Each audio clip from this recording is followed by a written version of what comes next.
দিন, সবাই মিলে জোগাড় দিন, ভাইয়েরা দুটো হাত তুলুন সবাই। ভারত মাতা কি,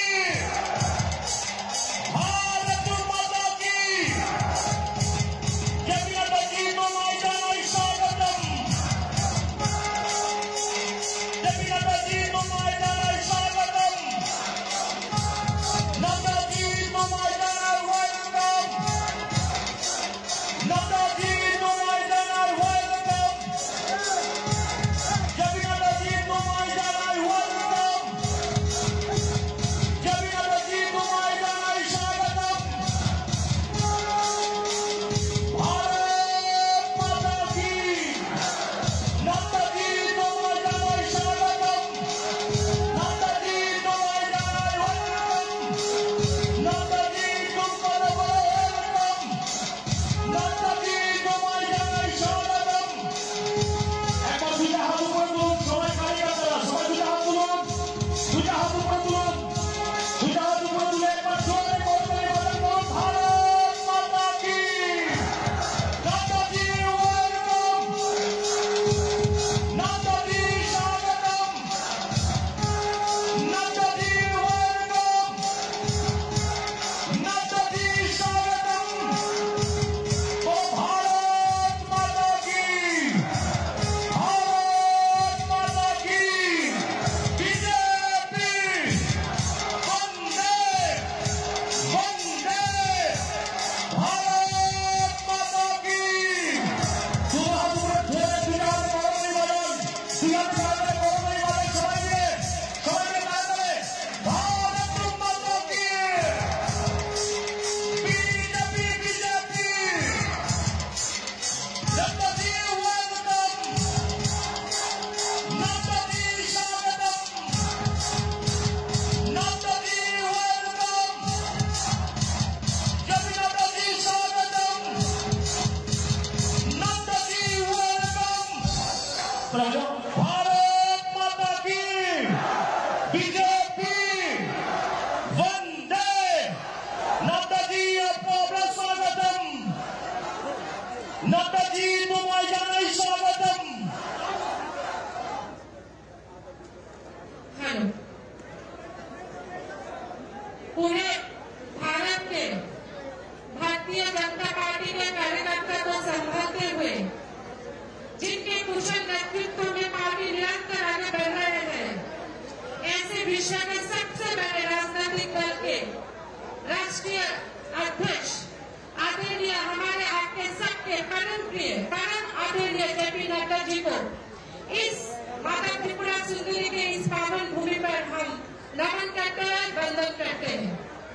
আমি অনুরোধ করছি এখন আমাদের রাজ্যের মাননীয় মুখ্যমন্ত্রী আমাদের প্রদেশ সম্মানীয় সভাপতি রাজীব ভট্টাচার্য মহোদয় আমাদের পরম আদরণীয় রাষ্ট্রীয় সভাপতিকে উত্তর এবং পুষ্পস্তবক দিয়ে বরণ করে নিলেন। আমাদের রাজ্যের মাননীয় মুখ্যমন্ত্রী উনি আমাদের রাজ্যের ঐতিহ্যবাহী হ্যান্ডিক্রাফটের তৈরি একটি উপহার দিয়ে ওনাকে বরণ করে দিলেন। আমি আমাদের যারা সাধারণ সম্পাদক রয়েছে তাদের বলছি পুষ্পমালা দিয়ে আমাদের পরম আদরণীয় আমাদের রাষ্ট্রীয় সভাপতিকে বরণ করে নেওয়ার জন্য সবাই মিলে একবার জোরদার করতালির মাধ্যমে ভারত মাতা কি, আমি ভারত মাতা কি,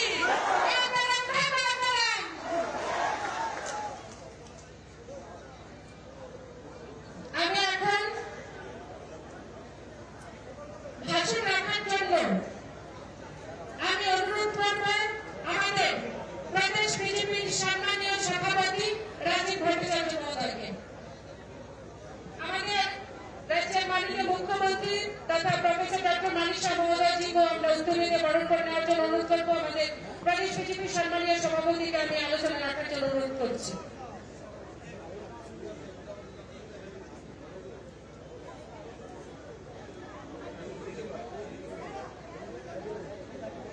আজকে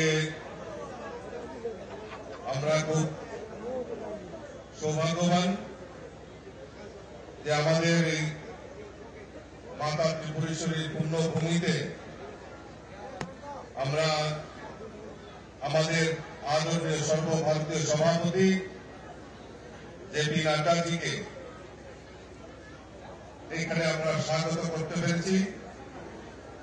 আজকে এই জনসভায় উপস্থিত রয়েছেন আমাদের সর্বভারতীয় সভাপতি আদরণীয় জেপি নাড্ডা জি, আমাদের মাননীয় মুখ্যমন্ত্রী প্রফেসর ডক্টর মানিক সাহাজি, আমাদের মধ্যে উপস্থিত রয়েছেন প্রাক্তন মুখ্যমন্ত্রী বর্তমান রাজ্যসভা সাংসদ আদরণীয় বিপ্লব কুমার দেব মহোদয়, আমাদের কেন্দ্রীয় সরকারের মাননীয় প্রতিমন্ত্রী সুশ্রী প্রতিমা ভৌমিক মহোদয়া, উপস্থিত রয়েছেন সাংসদ রেবতী ত্রিপুরা মহোদয়, উপস্থিত রয়েছেন মঞ্চে সম্বিত পাত্রাজি আমাদের উত্তর পূর্বাঞ্চলের কোঅর্ডিনেটর, আমাদের মধ্যে উপস্থিত রয়েছেন আমাদের প্রদেশে ভারতীয় জনতা পার্টির প্রভারী ডক্টর মহেশ শর্মাজি, উপস্থিত রয়েছেন মাননীয় মন্ত্রীগণ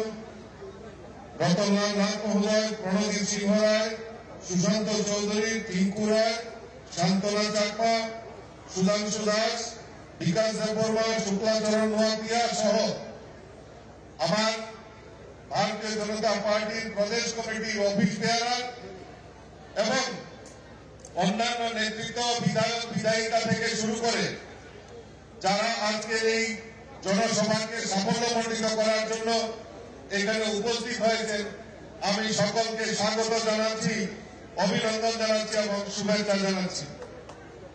আপনারা দীর্ঘক্ষণ ধরে অপেক্ষা করছেন আমাদের রাষ্ট্রীয় সভাপতির বক্তব্য শোনার জন্য, কাজে আমি দুটি কথা বলেই আমার বক্তব্য আমি বিরাম দেব। বন্ধুগণ, আমরা জানি যে আমাদের ভারতবর্ষের স্বাধীনতার পর থেকে আমাদের ভারতবর্ষের প্রায় 60টি বছর আমাদের এই ভারতবর্ষকে কোন সময় কংগ্রেস বা কোন সময় কংগ্রেসের সহযোগী কমিউনিস্ট বা অন্যান্য দল এই ভারতবর্ষকে শাসন শোষণ করেছে। আর 2014 সালে আমাদের এই ভারতবর্ষের রাষ্ট্রনায়ক মোদীজির নেতৃত্বে যে মন্ত্রিসভা হয়, যশস্বী প্রধানমন্ত্রী নরেন্দ্র মোদীজির নেতৃত্বে যে মন্ত্রিসভা হয়, আর সেই আজকে 9 বছর পূর্ণের পর আমাদের ভারতবর্ষে প্রমাণিত হয়েছে আর শোষণ আর শাসন নয়, এখন সেবক এই ভারতবর্ষের দায়িত্ব নিয়ে কাজ করছে। তাই আজকে ভারতবর্ষের সকল অংশের মানুষের জন্য আমাদের দেশের যশস্বী প্রধানমন্ত্রী কাজ করছেন। বন্ধু, আমরা কোনদিনও ভাবতে পারিনি ভারতবর্ষের প্রধানমন্ত্রী মোদীজি আসার পর গরিবদের জিরো ব্যালেন্সে ব্যাংক অ্যাকাউন্ট করা, গরিবদের বাড়িতে প্রধানমন্ত্রী উজ্জ্বলা যোজনায় গ্যাসের কানেকশন, প্রত্যেক গরিবের বাড়িতে বিদ্যুতের কানেকশন, প্রত্যেক গরিবের বাড়িতে স্বচ্ছ ভারতের মিশনের মাধ্যমে শৌচালয় নির্মাণ, প্রত্যেক গরিবের বাড়িতে পাকা বাড়ি, প্রত্যেকের বাড়িতে পানীয় জলের ব্যবস্থা একমাত্র যশস্বী প্রধানমন্ত্রী নরেন্দ্র মোদীজি রয়েছেন বলেই, নরেন্দ্র মোদীজির মতো সেবক রয়েছেন বলেই আজকে গরিবদের ঘরে সেই সমস্ত সুযোগ সুবিধা পৌঁছে গেছে। আজকে আমরা সৌভাগ্যবান, আজকে দেশের কৃষকরা কিষাণ সম্মান নিধি, কৃষকদের উৎপাদিত সামগ্রী এমএসপি ধরে সরকারের ক্রয়, সেই ব্যবস্থা আমাদের ভারতবর্ষের প্রধানমন্ত্রী যশস্বী প্রধানমন্ত্রী নরেন্দ্র মোদীজি করেছে। তাই আমরা এই আমাদের দেশের যশস্বী প্রধানমন্ত্রী নরেন্দ্র মোদীজির 9 বছর কালকে আমরা গত 1 মাস ব্যাপী আমরা বিভিন্ন কর্মসূচির মাধ্যমে আমরা ভারতীয় জনতা পার্টি রাষ্ট্রীয় সভাপতি সিদ্ধান্ত নিয়েছে যে সমস্ত জায়গায় মানুষের কাছে বার্তা পৌঁছে দেওয়ার জন্য আমরা বিভিন্ন কর্মসূচি রূপায়িত করছি।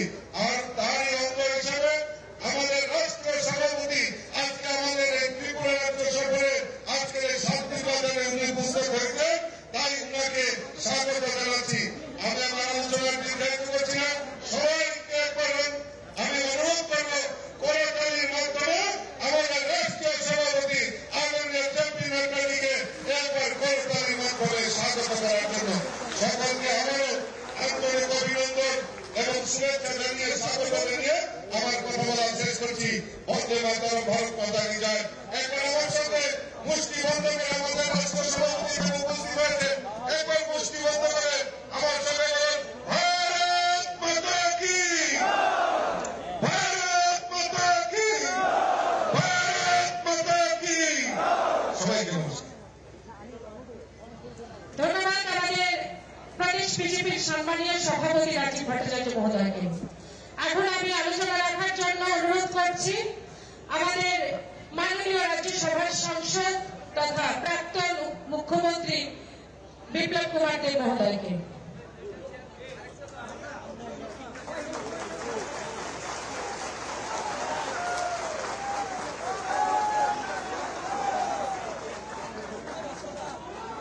সবাইকে আমি ধন্যবাদ জানাই যে এত সকালে সকালে এত বড় মাত্রা শান্তিবাজারে ভারতীয় জনতা পার্টি দেবতুল্য কার্যকর্তারা একত্রিত হয়েছে।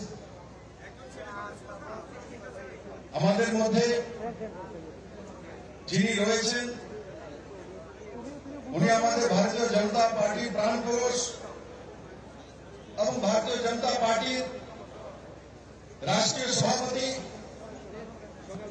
যশস্বী নেতৃত্ব, আর যার জন্ম দেবভূমি হিমাচলে, সেই ব্যক্তি আজ আমাদের মধ্যে রয়েছেন আদরণীয় জেপি নাড্ডাজি।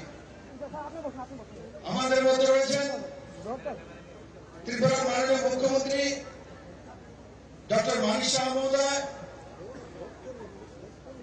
প্রদেশ অধ্যক্ষ শ্রী রাজীব ভট্টাচার্য মহোদয় এবং মঞ্চে আসীন সমস্ত মন্ত্রীগণ, বিধায়কগণ, ভারতীয় জনতা পার্টির নেতৃত্ব, আর বিশেষ করে এই ময়দানে কোনায় কোনায় ভারতীয় জনতা পার্টির পৃষ্ঠা প্রমুখ থেকে নিয়ে সমস্ত দেবতুল্য কার্যকর্তা বৃন্দকে আমি স্বাগত জানাই।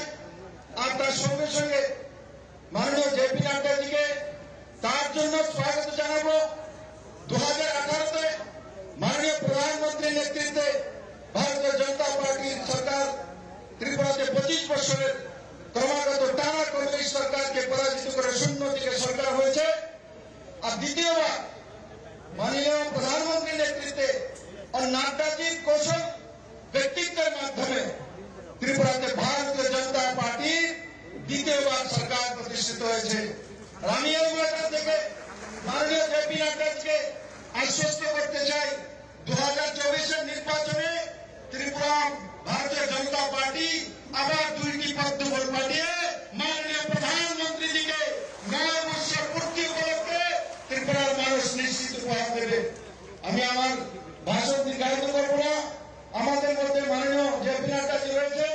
আমি একবার আমার সমস্ত কার্যকর্তাদের বলবো, একবার মুষ্টি বন্ধ করে হাত তোলেন, উপরে সবাই ডানে বামে যেখানে আছে চালু করে বলুন ভারত মাতা কি, জেপি নাড্ডা কি, জেপি নাড্ডা কি, মাননীয় প্রধানমন্ত্রী নরেন্দ্র মোদী কি। সবাইকে অনেক অনেক ধন্যবাদ। ধন্যবাদ মাননীয় বিপ্লব কুমার দেব মহোদয়কে। এখন আমাদের সকলকে সম্বোধন করবেন এই রাজ্যের জনপ্রিয় মুখ্যমন্ত্রী প্রফেসর ডক্টর মানিক শাহ মহোদয়।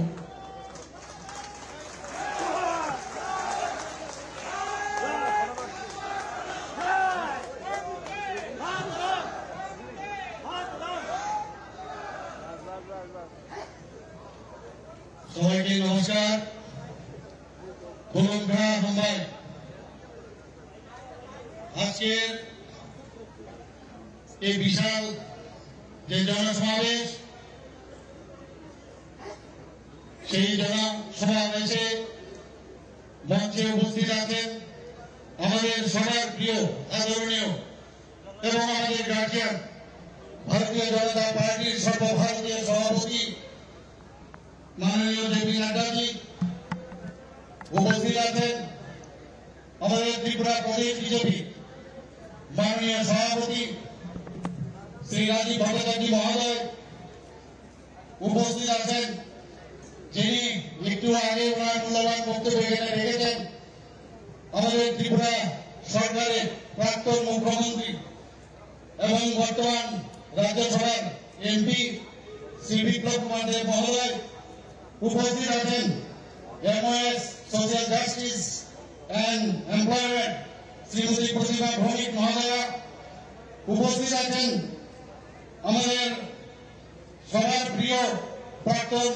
উপমুখ্যমন্ত্রী ত্রিপুরা সরকারের শ্রী যিশু দেববর্মা মহোদয়, উপস্থিত আমাদের মাননীয় প্রধানী ডক্টর মহেশ শর্মাজি এবং এখানে উপস্থিত আছেন আমাদের শ্রমিক পাত্রাজি নর্থ ইস্টের কোঅর্ডিনেটর এবং সম্মানীয় ত্রিপুরা সরকারের সমস্ত মন্ত্রীগণ এবং আমার সামনে উপস্থিত আছেন আমাদের মাননীয় বিধায়ক বিধায়িকাগণ এবং কর্পোরেটরগণ, মেয়র থেকে শুরু করে এখানে যারা এমনি আমাদের অন্যান্য যারা কার্যকর্তা এখানে উপস্থিত আছেন, সবাইকে আমি হার্দিক অভিনন্দন ও শুভেচ্ছা জানাচ্ছি।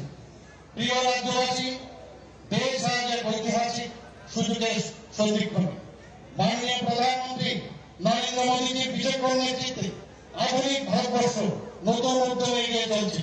মাননীয় প্রধানমন্ত্রীর নেতৃত্বে এক যে 9 বছর পূর্তি সময়কাল দেশের ইতিহাসে এক উল্লেখযোগ্য অধ্যায়। উদ্যম, দক্ষতা ও সুচিন্তিত যে পরিকল্পনা গ্রহণের মাধ্যমে গত 9 বছর দেশে ব্যাপক সংস্কার ও পরিকাঠামোগত উন্নয়ন ঘটেছে। আগামী দিনে ভারতবর্ষের ইতিহাসকে ভাগ করা যাবে প্রাক মোদী যুগ এবং মোদীজির নেতৃত্বে বর্তমান ভারতবর্ষের সময়কাল। দেশের এই সময়কাল জনগণের কল্যাণ এবং সার্বিক উন্নয়নের সময়কাল হিসাবে চিহ্নিত হয়ে যাবে। দীর্ঘদিনের উপেক্ষিত অবহেলিত উত্তর পূর্বাঞ্চলে গত 9 বছর পেয়েছে অভূতপূর্ব উন্নয়নের সুযোগ। রেল, সড়ক, বিমান পরিষেবা থেকে শুরু করে সমস্ত উন্নয়নের ক্ষেত্রে আজকে ত্রিপুরা থেকে আরম্ভ করে পুরো নর্থ ইস্টার্ন যে রোড, সেটা দেশের অন্যতম উন্নয়নের কেন্দ্রবিন্দু। প্রধানমন্ত্রীর মার্গদর্শনে আমাদের রাজ্য গত 9 বছরের সময়কালে সার্বিক উন্নয়ন, আত্মনির্ভরতার ক্ষেত্রে অভূতপূর্ব সাফল্য এসেছে। আমি কিছু উল্লেখযোগ্য সাফল্য তুলে ধরছি। কৃষি ক্ষেত্রে রাজ্যে PM কিষাণ যোজনায় বার্ষিক 6,000 টাকা করে 2,47,000-এরও বেশি কৃষক আর্থিক সহায়তা পেয়েছে। এতে করে ব্যয় হয়েছে 533 কোটি 16 লক্ষ টাকা। এর ফলে আগে 2015-16-তে যে কৃষকদের আয় ছিল 6,580 টাকা, বর্তমানে তা 13,590 টাকা হয়েছে, যেটা আমাদের যে চিন্তা ছিল আমরা যেটা ভেবেছিলাম যে দ্বিগুণ করব কৃষকদের আয়, সেটা হয়েছে। প্রধানমন্ত্রী ফসল বীমা যোজনায় প্রায় 10 লক্ষ 8 লক্ষ কৃষককে বীমার আওতায় আনা হয়েছে। 10 লক্ষ 8,000 কৃষককে বীমার আওতায় আনা হয়েছে, যাতে রাজ্যে বাজেট থেকে কৃষকের বীমার অংশীদারিত্ব 20 কোটি 83 লক্ষ টাকা বহন করা হয়েছে। বন্ধুগণ, কিষাণ ক্রেডিট কার্ডের মাধ্যমে প্রায় 3,07,000 কৃষককে কৃষি ঋণ দেওয়া হয়েছে, যার আর্থিক খরচ 1,530 কোটি টাকা হয়েছে। স্বাস্থ্য ক্ষেত্রে প্রধানমন্ত্রী জন আরোগ্য যোজনায় 2018 সাল থেকে এখন পর্যন্ত রাজ্যে প্রায় 13 লক্ষ আয়ুষ্মান কার্ড প্রদান করা হয়েছে এবং সেকেন্ড যেটা হয়েছে প্রায় 2 লক্ষের উপরে, এবং তাতে করে 136 কোটি টাকার আবেদন নিষ্পত্তি হয়েছে। প্রধানমন্ত্রীর পোষণ কর্মসূচিতে 2.5 লক্ষের বেশি প্রাথমিক স্তরে স্কুলের শিশু এবং উচ্চ প্রাথমিক স্তরের 1.5 লক্ষ শিশুকে পুষ্টিকর খাদ্য বিতরণ করা হয়েছে। প্রধানমন্ত্রীর ভাবনাকে পাথেয় করে রাজ্য সরকার মহিলা ও শিশুদের উন্নয়নের ক্ষেত্রে অধিক গুরুত্ব দিয়েছে। রাজ্যে সরকারি চাকরিতে 33% পদ মহিলাদের জন্য সংরক্ষণ করা হয়েছে। বন্ধুগণ, গ্রামীণ মহিলাদের অর্থনৈতিক সমৃদ্ধির লক্ষ্যে প্রায় 4 লক্ষ গ্রামীণ মহিলাকে যুক্ত করে 50,000 স্বসহায়ক দল গঠন করা হয়েছে। স্বসহায়ক দলগুলির মধ্যে 1100 কোটি টাকারও অধিক রিভলভিং ফান্ড ও ব্যাংক লোনের ব্যবস্থা করা হয়েছে। কলেজ স্তর পর্যন্ত আপনারা জানেন যে ছাত্রীদের টিউশন ফি মুকুব করা হয়েছে। নবম শ্রেণীতে পাঠরত প্রায় 1 লক্ষ ছাত্রীকে বিনামূল্যে সাইকেল বিতরণ করা হয়েছে। জনজাতিদের সার্বিক বিকাশে সরকার আন্তরিক। বনাঞ্চলে বসবাসকারী নাগরিকদের অধিকার সুরক্ষিত করতে বনাধিকার অ্যাপ চালু করা হয়েছে। ভারত সরকারের 17টি, আমাদের মাননীয় প্রধানমন্ত্রীর কারণে 17টি একলব্য মডেল রেসিডেন্সিয়াল স্কুলে অনুমোদন দিয়েছে। এর মধ্যে 2 স্কুল ইতিমধ্যে চালু হয়েছে। রাজ্যের 1400টিরও অধিক স্কুলে কর্পোরেট ভাষাকে আমরা বিষয় হিসাবে চালু করেছি। আগরতলা সিঙ্গারবিল বিমানবন্দরকে মহারাজা বি বিক্রম বিমানবন্দর হিসাবে নামকরণ করা হয়েছে এবং আন্তর্জাতিক টার্মিনাল বিল্ডিং হিসাবে চালু করা হয়েছে। পরিকাঠামোগত উন্নয়নের ক্ষেত্রে রাজ্যে প্রায় 5 লক্ষ ঘর আমরা সুবিধাভোগীদের জন্য বরাদ্দ করেছি। প্রধানমন্ত্রী গ্রাম সড়ক যোজনায় রাজ্যে 2000 কিলোমিটার উপর রাস্তা নির্মাণ করা হয়েছে। জল জীবন মিশনে রাজ্যে 4,30,000 উপর পরিবারে পানীয় জলের সুযোগ দেওয়া হয়েছে। সৌভাগ্য প্রকল্প দীনদয়াল উপাধ্যায় গ্রাম জ্যোতি যোজনার অধীনে প্রায় 2,18,000 পরিবারে প্রায় 690 কোটি টাকা দেওয়া হয়েছে। বন্ধুগণ, মাননীয় প্রধানমন্ত্রীর এই ধরনের দূরদর্শী উদ্যোগের ফলে দেশ আজ 5 ট্রিলিয়ন অর্থনৈতিক লাভে উন্নতি হয়েছে। এই জনমন্ত্রী শাসন আরো অনেক বছর বজায় থাকুক এবং প্রতিটি স্বপ্নকে বাস্তবে পরিণত করার সুযোগ এনে দিন। আমাদের মাননীয় প্রধানমন্ত্রী মার্গদর্শনকে বাতিল করে এক ত্রিপুরা শ্রেষ্ঠ ত্রিপুরা করার লক্ষ্যে আমাদের রাজ্যে উন্নয়ন কর্মযজ্ঞ অব্যাহত রয়েছে। সবাইকে অনেক ধন্যবাদ। নমস্কার। বন্দে মাতরম। ভারত মাতা কি জয়। ধন্যবাদ আমাদের রাজ্যের মাননীয় मुख्यमंत्री 2014 से 2024 एक स्वर्णिम काल जो लिखी जा रही है अपने प्रधानमंत्री के हाथों द्वारा, उस काल की गाथा को बयां करने के लिए अभी मैं विनम्रता से निवेदन करती हूँ अपने भारतीय जनता पार्टी के राष्ट्रीय अध्यक्ष आदरणीय जेपी नड्डा जी का। भारत माता की, भारत माता की।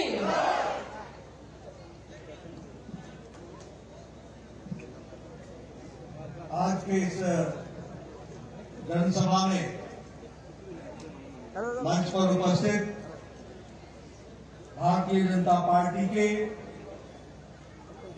हमारे प्रदेश के अध्यक्ष श्री राजीव भट्टाचार्य जी, हमारे प्रदेश के यशस्वी मुख्यमंत्री सम्मानीय मानिक शाह जी, हमारे पूर्व मुख्यमंत्री और राज्यसभा के सांसद विप्लव देव जी, भारत सरकार में मंत्री बहन प्रतिमा भौमिक जी, पूर्व उप मुख्यमंत्री विष्णुदेव बर्मन जी, यहाँ के लोकप्रिय सांसद रेवती जी, हमारे सम्मिलित पात्रा जी, महेश शर्मा जी, यहाँ मंच पर उपस्थित सभी मंत्रीगण, हमारे विधायकगण और यहाँ इतनी बड़ी संख्या में एकत्र आए देवी और सज्जनों, मेरे नौजवान साथी और मीडिया के मेरे साथी, प्रिंट मीडिया और इलेक्ट्रॉनिक मीडिया के मेरे साथी।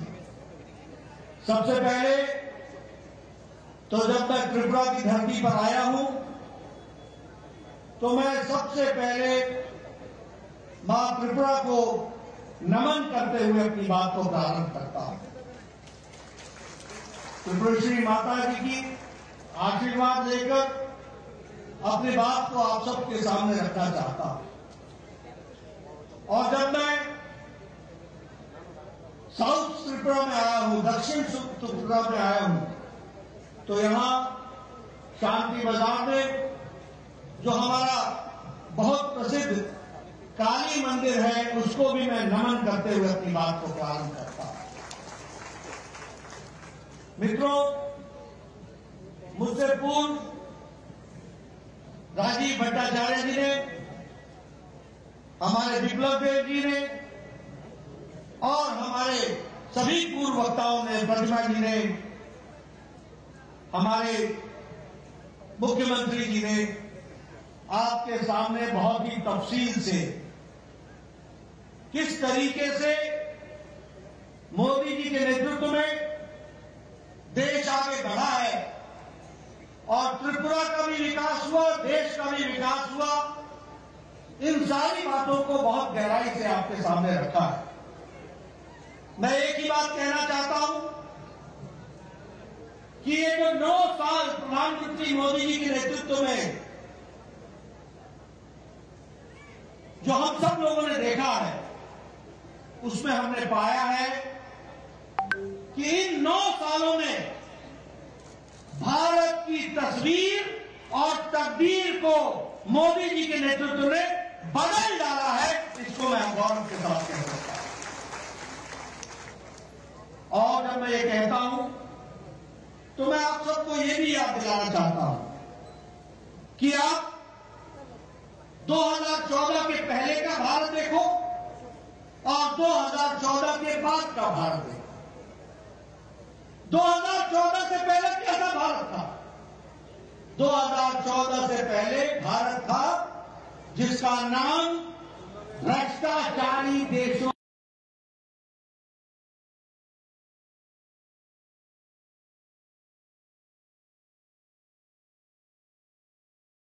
में सम्मिलित था।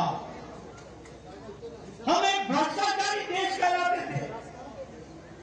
हर दिन एक नया स्कैंडल, एक नया स्कैम, एक नया स्कैम। पनडुब्बी खरीदो तो घोटाला, हेलीकॉप्टर खरीदो तो घोटाला, गन खरीदो तो घोटाला, एरोप्लेन खरीदो तो घोटाला। ये आकाश में जो किरणों के माध्यम से ये 4G, 5G, 3G चलता है, इसमें भी घोटाला। खनिज में घोटाला, लोहे में घोटाला, कोयले में घोटाला। यानी यूपीए की सरकार में 2014 में न जमीन छोड़ा, न आकाश छोड़ा, न पाताल छोड़ा, तीनों जगह भ्रष्टाचार ही किया। ये यूपीए की सरकार हमको देखने को मिली। ऊपर से निर्णय न लेना ही निर्णय है, पॉलिसी पैरालिसिस। उस समय का रक्षा मंत्री कहता था कि बॉर्डर पर सड़क न बनाना यही हमारा डिफेंस है, यही हमारी रक्षा है कि न सड़क होगी और न ही दुश्मन आ पाएगा। ये भूल जाते थे कि चाइना ने हमारे बॉर्डर तक सड़क बना ली है, उसको मिनट लगेगा घुसने में। लेकिन आज मोदी जी ने 13,125 किलोमीटर की सड़क बनाकर सारे बॉर्डर को सुरक्षित कर दिया है। ये भी हमको ध्यान रखना है। तो एक समय था भ्रष्टाचारी देश, निर्णय न लेने वाला देश, अनिर्णय की स्थिति में रहने वाला देश, वंशवाद से ग्रसित देश। और वहां से आदरणीय मोदी जी ने 2014 के बाद निर्णय लेने वाला देश, मजबूत देश, कड़वे फैसले करने वाला देश, आम आदमी को राहत मिल सके इसके लिए काम करने वाला देश बनाया। तो मोदी जी ने बनाया, इस बात को भी हमको ध्यान रखना चाहिए। और इसीलिए जहां भ्रष्टाचार था उससे देश को निकाल करके विकासवाद के साथ जोड़ा। जहां वंशवाद था तो वंशवाद से निकाल करके विकासवाद की ओर ले गए।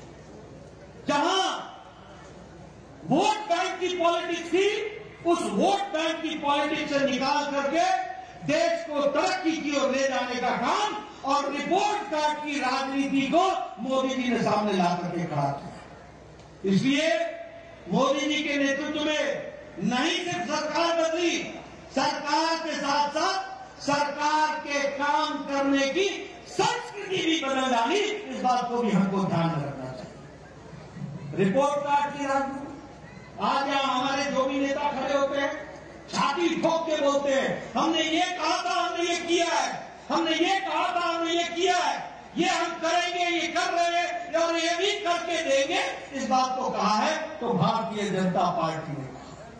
और इसीलिए जब हम विकास की बात करते हैं, आपको जान करके खुशी होगी कि सड़कों के लिए, रोड्स, नेशनल हाईवे के लिए, इंफ्रास्ट्रक्चर के लिए 18 लाख करोड़ रुपए 2014 से 2022 के बीच में खर्च हुआ है और इस साल 10 लाख करोड़ रुपए सिर्फ इंफ्रास्ट्रक्चर पर खर्च हो रहा है, सिर्फ इंफ्रास्ट्रक्चर पर खर्च हो रहा है। रेलवे लाइन, रोड, अब मैं अगर कंस्ट्रक्शन की बात करूं, एक समय में प्रतिदिन 12 किलोमीटर नेशनल हाईवे बनता था एक दिन, और आज 29 किलोमीटर प्रतिदिन नेशनल हाईवे बनाया जा रहा है। ये भी हमको ध्यान रखना चाहिए।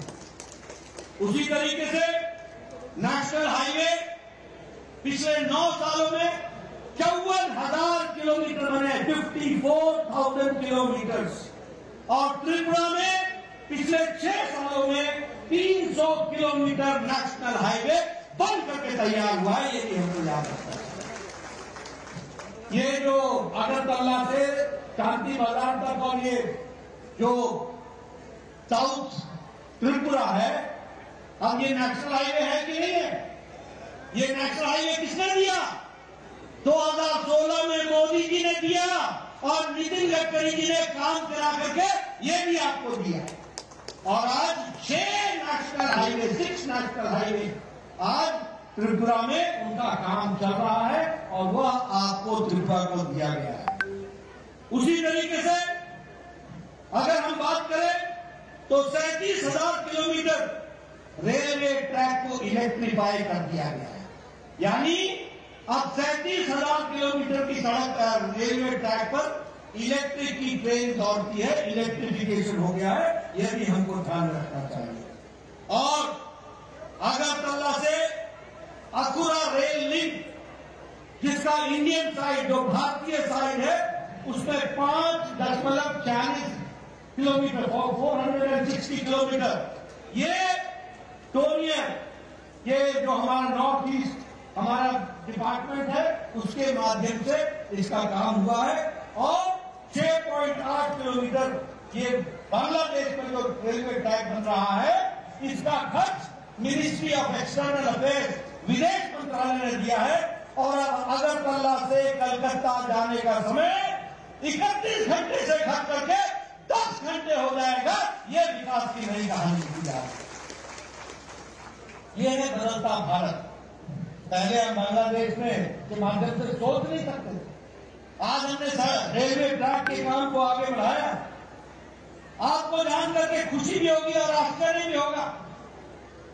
खुशी ये होगी कि आज 9 साल के अंदर 74 एयरपोर्ट बने हैं, 74 एयरपोर्ट, और उसके साथ साथ 70 साल में 74 एयरपोर्ट बने, और मोदी जी के नेतृत्व में 9 साल के अंदर 74 एयरपोर्ट बने हैं। ये भी हमको ध्यान रखना चाहिए। आज नॉर्थ ईस्ट में 7 नए एयरपोर्ट बन रहे हैं। सभी कैपिटल को जोड़ने का प्रयास हो रहा है या कैपिटल के नजदीक एयरपोर्ट बनाने का इंतजाम हो रहा है। अगर हम गांव की सड़क बोले तो आपको जान करके आश्चर्य होगा, पिछले 9 साल में 3,28,000 सड़क ऑल वेदर रोड गांव को जोड़ने के लिए बनी है, और 61,000 गांव हैबिटेशन को पक्की सड़क से जोड़ने का काम पिछले 9 साल में हुआ। अगर मैं शांति और सुरक्षा की बात करूं तो मैंने पहले कहा 13,125 किलोमीटर, क्षमा करिएगा 13,525 किलोमीटर बॉर्डर रोड बनकर के तैयार हो गया है, और एक नहीं 2 ब्रिज बन करके एक तरफ से जाने का एक तरफ से आने का, हर मौसम में 2 दिन के अंदर 1 दिन के अंदर अपनी फौज को बॉर्डर पर पहुंचाने का काम किया। तो नरेंद्र मोदी जी ने किया, ये भी हमको ध्यान में रखना है। आप सबको मालूम ही है, हम नारा लगाते थे एक देश में 2 निशान 2 विधान 2 प्रधान नहीं चलेंगे। जम्मू कश्मीर में धारा 370 लगी हुई थी। मोदी जी ने 6 अगस्त 2019 को पार्लियामेंट में खड़े होकर के अमित शाह जी की रणनीति ने काम किया और मोदी जी की इच्छा शक्ति ने तय किया और धारा 370 को धाराशाही कर दिया और कश्मीर को संपूर्णता के साथ भारत से जोड़ दिया, ये भी हमको ध्यान रखना। उसी तरीके से अगर मैं बात करूं तो हमारे यहां विकास की दृष्टि से डिफेंस के प्रोडक्शन में 99% एक तो 7,500 करोड़ रुपए का जो प्रोक्योरमेंट है वो हुआ है, और उसी तरीके से 2,71,000 का 2022-23 में प्रोक्योरमेंट हो रहा है डिफेंस प्रोडक्ट्स का, और जिसमें से 99% भारत की इंडस्ट्री बनानी है। ये आत्मनिर्भर भारत की ओर जाने का विषय है। आपको मालूम होगा चाइना के साथ डोकलाम स्टैंड ऑफ हुआ, चाइना की फौजें खड़ी रही तो सामने भारत की फौज भी डट के खड़ी रही और उनको वहीं पर रोका, ये भी आपको मालूम है। एयर स्ट्राइक, सर्जिकल स्ट्राइक, ये सब चीजें आप जानते हैं। कभी किसी भारत के प्रधानमंत्री ने कहा था कि तुमने बहुत बड़ी गलती कर दी है, तुमको इसका खमियाजा भुगतना पड़ेगा, घर में घुस करके मारेंगे, और ये था सर्जिकल स्ट्राइक जो आपने देखा, ये था एयर स्ट्राइक, ये भी आपने देखा। टेररिज्म का जिसको कहते हैं कि नो टॉलरेंस, जीरो टॉलरेंस। अगर मैं बात करूं आत्मनिर्भरता की ओर, तो आज भारत AK-203 बनाने लगा है, असॉल्ट राइफल बनाने लगा है, उसी तरीके से प्रचंड हेलीकॉप्टर बनाने लगा है, उसी तरीके से INS विक्रांत भारत ने लड़ाकू जहाज बना करके दिखा दिया है, और भारत की फौज में वो बेड़ा में वो शामिल हुआ है, ये भी हमको ध्यान में रखना। अगर मैं सुशासन की बात करूं, क्योंकि हम जब 9 साल मना रहे हैं तो सेवा, सुशासन और गरीब कल्याण, ये जो सुशासन की हम बात करते हैं, एक समय में भारत का प्रधानमंत्री स्वर्गीय राजीव गांधी बोलते थे कि मैं दिल्ली से 1 रुपए भेजता हूं तो 85 पैसे पता नहीं किनके हाथों में लग जाते हैं, और सिर्फ 15 पैसे ही पहुंचते हैं, सिर्फ 15 पैसे। आज बदलता भारत मोदी जी के नेतृत्व में 22,40,000 करोड़ रुपए लोगों के खाते में, बैंक में पहुंचा दिया गया। ये बदलता भारत है, लोगों को डायरेक्ट बेनिफिट ट्रांसफर पहुंचाया गया। कितना? 22,40,000 लाख करोड़, जिसमें से 2,20,000 करोड़ रुपए, लाख करोड़ रुपए, ये जो पिलफरेज हो जाता था, ये जो बीच में बिचौलिए खा लेते थे, इसको भी रोकने का काम किया है। कितना? 2,20,000 लाख करोड़, इतना मोदी जी ने बचाया है डायरेक्ट बेनिफिट ट्रांसफर से। ये है सुशासन। आज common service centre 5,47,000 common service centre बने, और 2.5 लाख गांव में हमारा नौजवान कॉमन सर्विस सेंटर खोल के खड़ा है, और आज किसी भी गांव में कॉमन सर्विस सेंटर में जाकर के भारत सरकार और त्रिपुरा सरकार की तमाम योजनाओं का उपयोग आप कर सकते हैं, और उससे आप डिजिटलाइजेशन के माध्यम से आप उसका उपयोग कर सकते हैं। बदलता भारत कैसा है?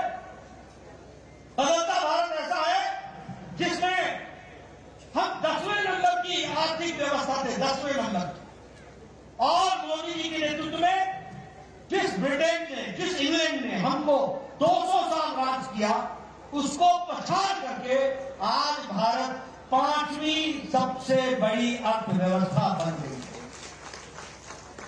स्टील के मैन्युफैक्चर में, इस्पात के मैन्युफैक्चर में हम 4थे नंबर पर खड़े थे, आज हम 2रे नंबर पर खड़े हैं। अगर हम बात करें टॉय इंडस्ट्री में, आपको याद होगा मन की बात में मोदी जी ने कहा था कि विदेशी खिलौने मत खरीदो, भारत के खिलौनों पर विश्वास रखो। आपको जान करके खुशी होगी कि खिलौनों का खपत नहीं, खिलौनों का एक्सपोर्ट यानी दूसरे देशों को बेचने का काम भारत में तिगुना बढ़ गया है, 3 टाइम्स बढ़ गया है, और अब भारत खिलौने ले नहीं रहा है, खिलौने बाहर के देशों को बेच रहा है, यह परिस्थिति आगे की कमी। उसी तरीके से जापान जो गाड़ियों के लिए जाना जाता था कार के लिए, उसको पिछाड़ करके अब Bharat 3rd largest market automobile की बन गई है, 3री लार्जेस्ट मार्केट ऑटोमोबाइल की बन गई। और उसी तरीके से फॉरेन डायरेक्ट इन्वेस्टमेंट हमारे यहाँ $84.8 बिलियन फॉरेन का इन्वेस्टमेंट भारत में बढ़ा है। यह भी हमको समझने की जरूरत है। 50% हमारा इलेक्ट्रॉनिक गुड्स में एक्सपोर्ट बढ़ा है और इसी तरीके से हमारे विकास के नए नए आयाम बने हैं। आपको जान करके खुशी होगी, आपने कभी सोचा था? मुझे कोई एग्जैक्ट नंबर नहीं मालूम, याद नहीं है, शायद मुझे समृद्धि बता दे, लेकिन शायद 470 एयरबस हमने ऑर्डर किया है। 470 एयरबस भारत में ऑर्डर किया है। 470। कभी आपने सोचा है हवाई चप्पल वाला हवाई जहाज में घूमेगा? ये कल्पना मोदी जी ने करके दिखाई है। आखिर ये 470 एयरबस क्यों खरीदे जा रहे हैं? इसलिए कि भारत के लोगों में ये ताकत पैदा हो रही है कि वो हवाई जहाज का सफर कर सके और उसके लिए 470 बसें। और ये जब 470 बसें खरीदी जा रही है तो जो बाइडेन कहते हैं क्या एक लैंडमार्क ऑर्डर अमेरिका को मिला है। इससे हमारे 44 स्टेट्स के लोगों में एम्प्लॉयमेंट बढ़ेगी। ये जो बाइडेन कहते हैं अमेरिका के राष्ट्रपति। उसी तरीके से रोल्स रॉयस के जो इंजिन हैं वो एयरबस खरीदेगा और इसके लिए यूके के प्रधानमंत्री ये कहते हैं कि समय 2050 तक भारत दुनिया की तीसरी सबसे बड़ी अर्थव्यवस्था बन जाएगी। ये ऋषि सुनक बोलते हैं। और उसी तरीके से हमारे विकास के दृष्टि से इकोनॉमिक पावर के रूप में उनको प्रोजेक्ट किया जाता है, वो भी हमको देखने को मिलता है। मित्रों, मैं यहां आप लोगों को क्लियर कर देना चाहता हूं और मैं चाहता हूं मेरे आंकड़े मीडिया वाले नोट कर लें और सही मायने में भारत की तस्वीर लोगों के सामने रखें। ये जो कांग्रेसी भाई है ना और ये सीपीएम के ये अनपढ़ लोग, क्षमा करिएगा मैं सब बोल रहा हूं अनपढ़, इनको पढ़ाई लिखाई से कोई रास्ता नहीं है। जहां खड़े होते गरीबी, बेरोजगारी, अरे रोजगार के बारे में तुमने बता दिया। आज 5th लार्जेस्ट इकोनॉमी बन गई है। अगर रोजगार नहीं होता तो ये इकोनॉमी कैसे बनती? अगर हम सबसे बड़ी इकोनॉमी बनने की तरफ बढ़ रहे हैं तो रोजगार के साधन देने का काम भी भारत कर रहा है, ये हमको समझना चाहिए। लेकिन इन अनपढ़ लोगों को मैं बताना चाहता हूं, दुनिया में कोरोना आया, देश में दुनिया में सब जगह मंदी हुई, दुनिया में रूस का और यूक्रेन का झगड़ा हुआ और ये सप्लाई चेन सबका टूटा, सभी को आर्थिक समस्या आई। लेकिन इस आर्थिक समस्या में मैं आपको बताना चाहता हूं, भारत दुनिया का फास्टेस्ट ग्रोइंग इकोनॉमी है। ये सबसे तेज गति से आर्थिक व्यवस्था को बढ़ाने वाला जीडीपी का देश है, ये भी समझो। और मैं कहने के लिए नहीं कह रहा हूं, नोट कर ले मेरे मित्र पत्रकार भाई, इंडिया की जीडीपी है 8.7% के हिसाब से ग्रो कर रही है। 8.7%। मॉर्गन स्टैनली ये बैंक अपनी रिपोर्ट में कहता है कि भारत की अर्थव्यवस्था सबसे मजबूत है दुनिया में। ये मॉर्गन स्टैनली बोलता है सबसे मजबूत है। और ऑस्ट्रेलिया की विकास दर क्या है, जीडीपी क्या है? 2.2, India 8.7, Australia 2.2%, Germany 2.6%, south Korea 4.1%, Canada 4.5%, Brazil 4.6%, south Africa 4.9%, USA United states of America 5.9%, France 6.8%, United kingdom 7.5% और इंडिया 8.7% में खड़ा है। ये हमको जानना है। अब मैं अगर महंगाई की बात करूं, इन्फ्लेशन की बात करूं, ये अनपढ़ कांग्रेसी भाइयों को समझा देना कि महंगाई बोलते हैं ना, इनकी महंगाई हमने देखी है। आप बड़े महंगे हो गए हो आज, आपको नहीं पता चलता कि सच्चाई क्या है। मैं आपको बताना चाहता हूं, इन्फ्लेशन इंडिया 4.2% पर खड़ा है, यूनाइटेड स्टेट्स 4.9% पे खड़ा है, फ्रांस 5.1% पर खड़ा है, यूरो एरिया 6.1% पर खड़ा है, ऑस्ट्रेलिया 7% पर खड़ा है, इटली 7.69% पर खड़ा है, यूनाइटेड किंगडम 8.7% पर खड़ा है। और खाद्य सामग्री का इन्फ्लेशन, महंगाई, खाने के सामान की महंगाई, वो भी जोड़ लो, इंडिया 2.9% पर खड़ा है, 2.91%। यूएस, यूनाइटेड स्टेट्स अमेरिका 6.7% पे खड़ा है। फ्रांस 14.7% पे खड़ा है, यानी फ्रांस में महंगाई 14.7% से बढ़ रही है। जर्मनी 14.5% से खड़ा है। यूरोपियन यूनियन 16.4% से खड़ा है। स्वीडन 16.8% से खड़ा है। यूके, यूनाइटेड किंगडम, इंग्लैंड 18% पर खड़ा है। पाकिस्तान 48.65% पर खड़ा है। और भारत 2.91% पर खड़ा है। ये है बदलता भारत। मैं चाहूंगा इन आंकड़ों को मेरे पत्रकार बंधु जरा दुनिया की तस्वीर दिखाओ। क्या पाकिस्तान, क्या श्रीलंका, और क्या भारत, और क्या अमेरिका, क्या फ्रांस, क्या इटली, क्या जर्मनी, क्या स्विट्जरलैंड, भारत कहां पर खड़ा है? आज भारत आर्थिक जगत में, दुनिया की नजर में यह ब्राइट स्पॉट है, तो वो भारत है, भारत है, भारत। मैं आपको बताना चाहता हूं, अभी अभी कल परसों तूफान हटा। आपने दुनिया में भी तूफानों की तस्वीरें देखी होंगी। आपने देखा होगा चीन में किस तरीके से शहरों में पानी आया है। आपने देखा होगा अमेरिका में किस तरीके से जंगल जल रहे। आपने टीवी पर देखा होगा किस तरीके से तूफान मकानों को चिथड़े उड़ा रहा है।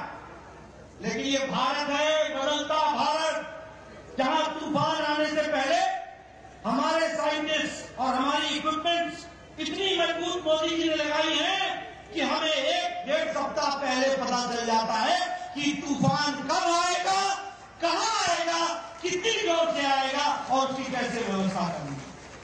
और आप देखिए परसों तूफान आया, प्रधानमंत्री मोदी जी ने 1 हफ्ते पहले से तैयारी की। 1 लाख लोगों को सुरक्षित स्थानों पर पहुंचाया गया, 1 लाख लोगों को। उसी तरीके से यह भी बताया गया कि 125 किलोमीटर की स्पीड से आएगा। पेड़ उखड़ गए, प्रकृति पर किसी का जोर नहीं, लेकिन जान माल का नुकसान नहीं होने दिया। ये प्रधानमंत्री मोदी जी की तस्वीर को ध्यान में रखकर के हमको ध्यान में रखना चाहिए। पूरी तैयारी की गई, एनडीआरएफ को लगाया गया और प्रदेश और सेंटर के कोऑर्डिनेशन के कारण यह तूफान जो तबाही मचा सकता था उसको सुरक्षित तरीके से लोगों को बचाने का काम किया, तो वो प्रधानमंत्री मोदी जी के द्वारा हुआ है। आज ये बदलता भारत की तस्वीर है। इतना बड़ा चक्रवात आए, इतना तूफान आए, 125 किलोमीटर की माध्यम से आए, 1 लाख लोगों को सुरक्षित पहुंचाया जाए, एनडीआरएफ को लगाया जाए, केंद्र और राज्य के द्वारा कोऑर्डिनेशन में काम किया जाए और जान माल की रक्षा की जाए। ये बदलता भारत है जिसको हमको ध्यान में रखना चाहिए। मित्रों, मैं आपका ज्यादा समय नहीं लूंगा। अभी हमारे राजीव भट्टाचार्य जी आपसे चर्चा कर रहे थे। गांव, गरीब, वंचित, पीड़ित, शोषित, दलित, किसान, युवा, महिला, सबको अगर ताकत दी है, सशक्तिकरण किया है, तो मोदी जी के नीतियों ने किया है। यह हमको ध्यान रखना। 4 करोड़ से ज्यादा घर प्रधानमंत्री आवास योजना में बने। कितने? 4 करोड़। और 3,50,000 घर त्रिपुरा में बने। 3,50,000 घर। और मुझे याद है वो एयरपोर्ट के बगल में बॉर्डर के गांव में मैं गया था, लंकापुरा में गया था मैं। वहां मैंने चाय पी थी। हमारा एक गरीब भाई था, उसको प्रधानमंत्री आवास योजना मिला था। घर देख करके मेरा दिल इतना खुश हुआ। 2 कमरे, बेडरूम, 1 किचन अलग से, 1 शौचालय अलग से, किचन में गैस का चूल्हा, सामने कोर्टयार्ड, ऊपर छत, पक्का मकान, और घर का मालिक नहीं, मालकिन उसकी मालिक। यह है प्रधानमंत्री आवास योजना, यह है महिला सशक्तिकरण। कितना दिया? 4 करोड़ घर, 3,50,000 त्रिपुरा में। मित्रों, ये जो हमारे एमएलए साहिबान बैठे हैं ना, ये बड़े खुशनसीब हैं कि इनको प्रधानमंत्री मोदी जी जैसा मिला है। मैं 1993 में 1993 में पहली बार एमएलए बन गया था। मैं आपको घटना सुनाना चाहता हूँ। मेरा वीडियो आता था मेरे पास, मैं कहा साहब आपको खुशखबरी सुनानी है, सुनो। कहता था कि आपको इंदिरा आवास योजना में एक पंचायत में एक घर मिला है, बताइए किसको दे। मैं कहता था मेरी तबीयत खराब हो जाती थी। मैं सोचता था मैं कैसे न्याय करूंगा, एक अनाथ 100 बीमार, कैसे ही इंदिरा आवास को मैं बांटूंगा, किसको दूंगा, किस गरीब को मैं उसके आंसू पहुंचूंगा। एक पंचायत में एक घर, एक साल में। ये तस्वीर हमने देखी है। मैं वीडियो को बोलता था जो सबसे गरीब आपको लगता है उसको आप दे दो, मैं फैसला नहीं करता हूं। ये दिन मैंने देखे और आज ये खुशनसीब लोग हैं जो 4 करोड़ प्रधानमंत्री आवास योजना में एक एक पंचायत में 20-20 घर देने के हकदार बनते हैं और गरीबों का भला करते हैं। ये हमको समझ। उसी तरीके से आज 11 करोड़ शौचालय बन गए, 12 करोड़ शौचालय बन गए। गांव में बहनें सूर्योदय और सूर्यास्त का इंतजार करती है। आपने वो दिन याद नहीं है? सिर्फ दैनिक नित्य कर्म के लिए उनको इंतजार करना पड़ता था और झुंड के झुंड एक साथ वो गांव से बाहर निकलती थी अपने दैनिक नित्य कर्म के लिए। आज 11 करोड़ से ज्यादा घर शौचालय इज्जत घर बने। ये इसका मतलब ये समझो कि कैसा भारत था 9 साल पहले, जहां 11 करोड़ बहनें अपनी इज्जत के लिए मोहताज थी। उनको अगर इज्जत देने का काम किया तो नरेंद्र मोदी जी ने किया। ये भी हमको ध्यान में रखना। अगर हम बात करें आयुष्मान भारत का, और यहां भी आपने स्कीम चलाई, तो स्कीम का नाम क्या है? आयुष्मान भारत।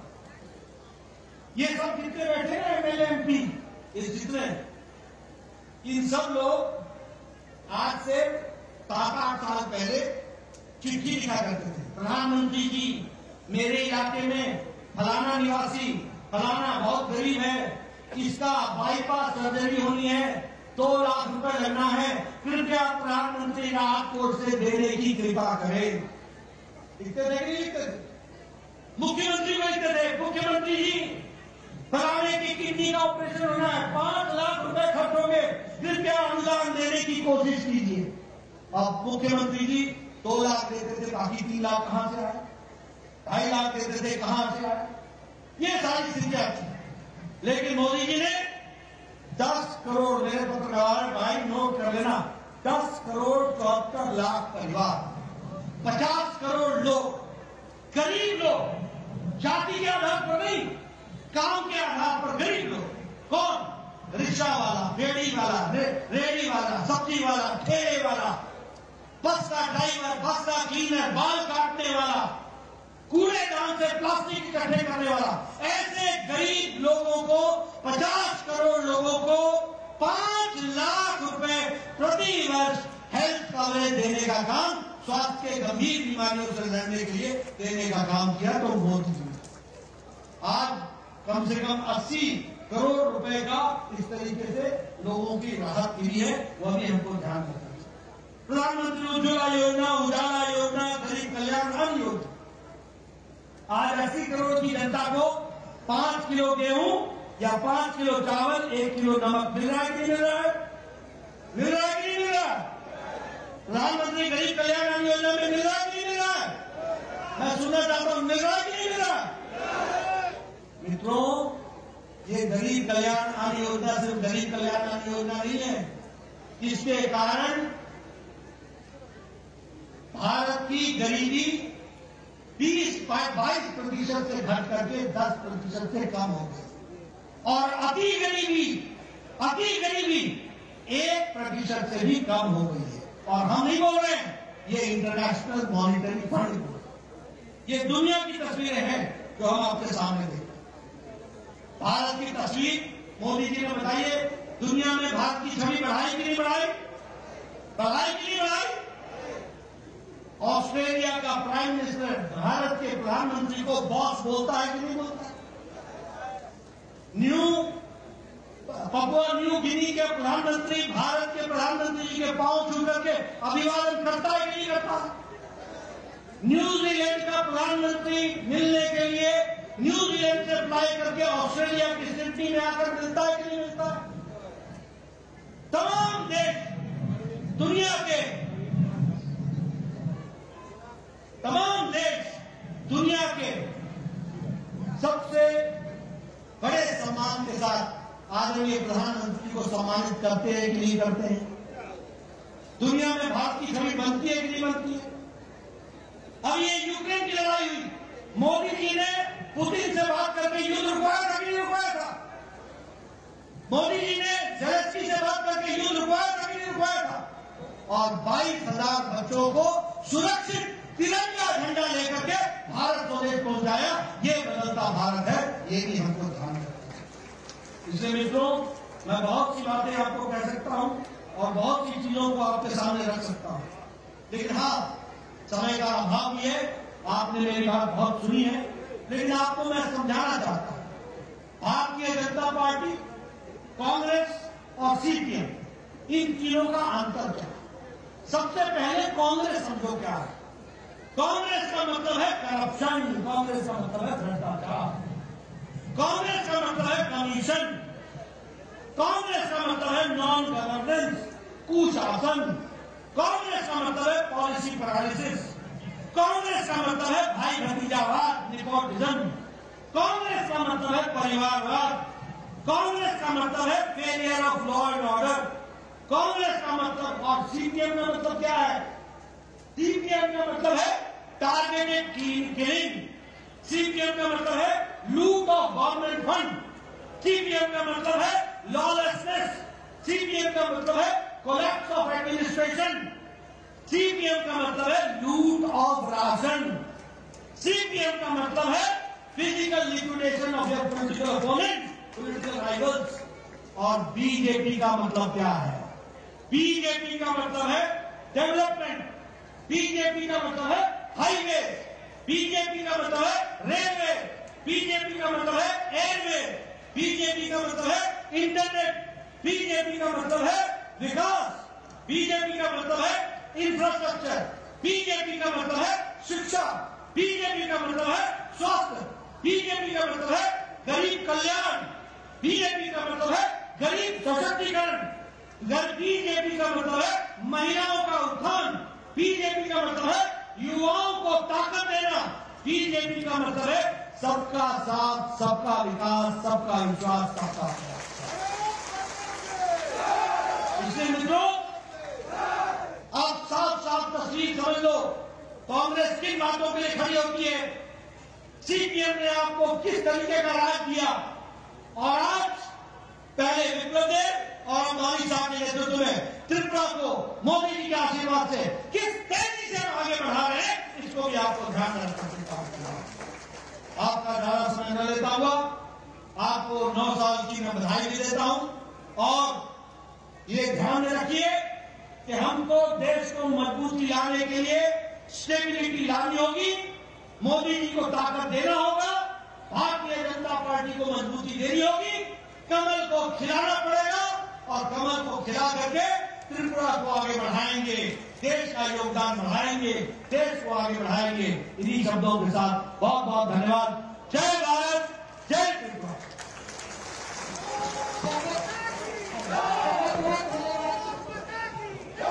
हमारे राष्ट्रीय अध्यक्ष जी का बहुमूल्य भाषण के माध्यम से आज की जनसभा यहीं पर समाप्त होती है, और हम सब आशा करते हैं कि आपका आगमन इस माता त्रिपुरा सुंदरी की इस भूमि पर बार बार हो, और हम सबको इस तरह से प्रेरणा मिले और हम सब आगे बढ़ते रहे। बहुत बहुत